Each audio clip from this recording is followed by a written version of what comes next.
नमस्कार. सरळ सरळ भाग 58 मध्ये आपले हार्दिक स्वागत आहे. आपला आजचा विषय पुरोगामी महाराष्ट्रात भोंदू बाबांचे सावट असा आहे. अंधेरों में सच की लो जलानी होगी, झूठे चमत्कारों की पोल खोलनी होगी.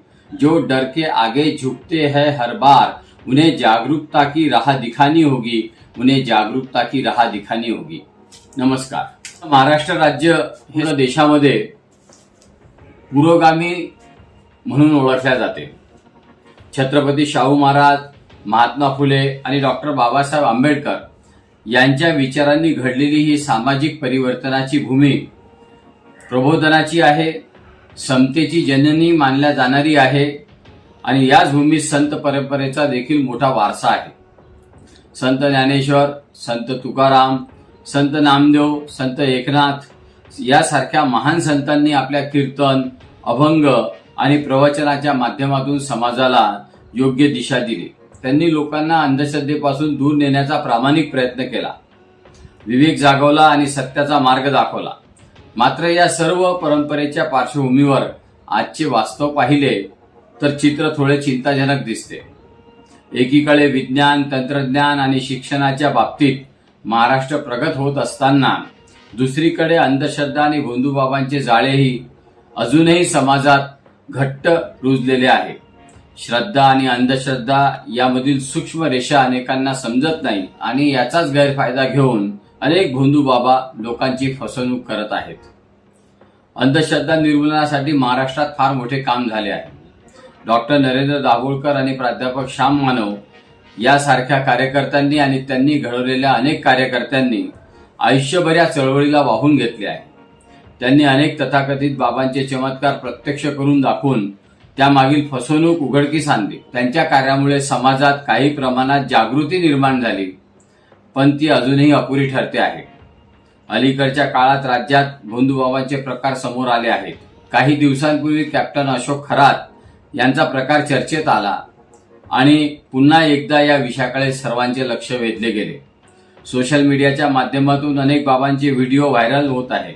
यात नागिन बाबा, गालावर थापडा मारणारे बाबा, भक्तांना लाथा मारणारे किंवा त्यांच्या अंगावर थुकणारे बाबा यासारखे विचित्र प्रकार समोर आले आहेत. हे सर्व प्रकार पाहून आश्चर्य आणि संताप दोन्ही भावना निर्माण होतात. भोंदूबाबांचे सर्वात मोठे शस्त्र म्हणजे लोकांची भीती आणि अज्ञान, आणि लोक आपल्या समस्या, आजार, आर्थिक अडचणी किंवा कौटुंबिक संकटामुळे त्रस्त असतात आणि अशा वेळी ते उपाय शोधत असतात आणि या क्षणी भोंदूबाबा त्यांना आपल्या जाळ्यात ओढतात. चमत्कार दाखवून, अघोरी विधी करून किंवा खोट्या आश्वासनानंतर ते लोकांची फसवणूक करतात. काही प्रकरणांमध्ये महिलांचे शोषण, आर्थिक लूट आणि मानसिक छळ देखील झाल्याचे उघड झाले आहे. विशेष म्हणजे या भोंदूबाबांच्या प्रभावाखाली केवळ अशिक्षित किंवा गरीब लोकच येत नाहीत, तर सुशिक्षित, उच्च पदावर असलेले आणि स्वतःला विवेकी समजणारे लोक त्यांच्या पायाशी नतमस्तक होताना दिसतात. हीच बाब अधिक चिंताजनक आहे, कारण शिक्षण असूनही विवेकाचा अभाव असल्यास समाजात अंधश्रद्धा वाढतच राहते. संत गाडगे महाराज आणि राष्ट्रसंत तुकडोजी महाराज यांनी आपल्या प्रवचनातून अंधश्रद्धेवर कठोर प्रहार केला. बाबांच्या आशीर्वादाने मुले झाली असती तर नवरा करण्याची गरजच काय, अशा मार्मिक ओळीमधून त्यांनी लोकांच्या डोळ्यात अंजन घातले. तरी आजच्या काळात अंधश्रद्धा पूर्णपणे नष्ट झालेली नाही, ही मोठी शोकांतिका आहे. महाराष्ट्र शासनाने अंधश्रद्धेच्या विरोधात अनेक कायदे केले. अंधश्रद्धा निर्मूलनाच्या कायद्याच्या माध्यमातून अनेक गुन्हेही दाखल झाले. मात्र या कायद्याची काटेकोर अंमलबजावणी होताना दिसत नाही आणि कायदे असूनही जर त्याची अंमलबजावणी झाली नाही तर त्याचा काही उपयोग होत नाही. त्यामुळे भोंदूबाबांचे प्रमाण कमी होत नाही. आजही काही लोक पैशांचा पाऊस पाडतो, जमिनीत गाडलेले धन काढून देतो किंवा भविष्य बदलून टाकतो अशा खोट्या दाव्यांवर विश्वास ठेवतात. अशा गोष्टींना लोकाशय मिळत असल्याने भोंदूबाबाचे फावते. शेवटी प्रत्येक व्यक्तीने स्वतः विचार करण्याची सवय लावली पाहिजे.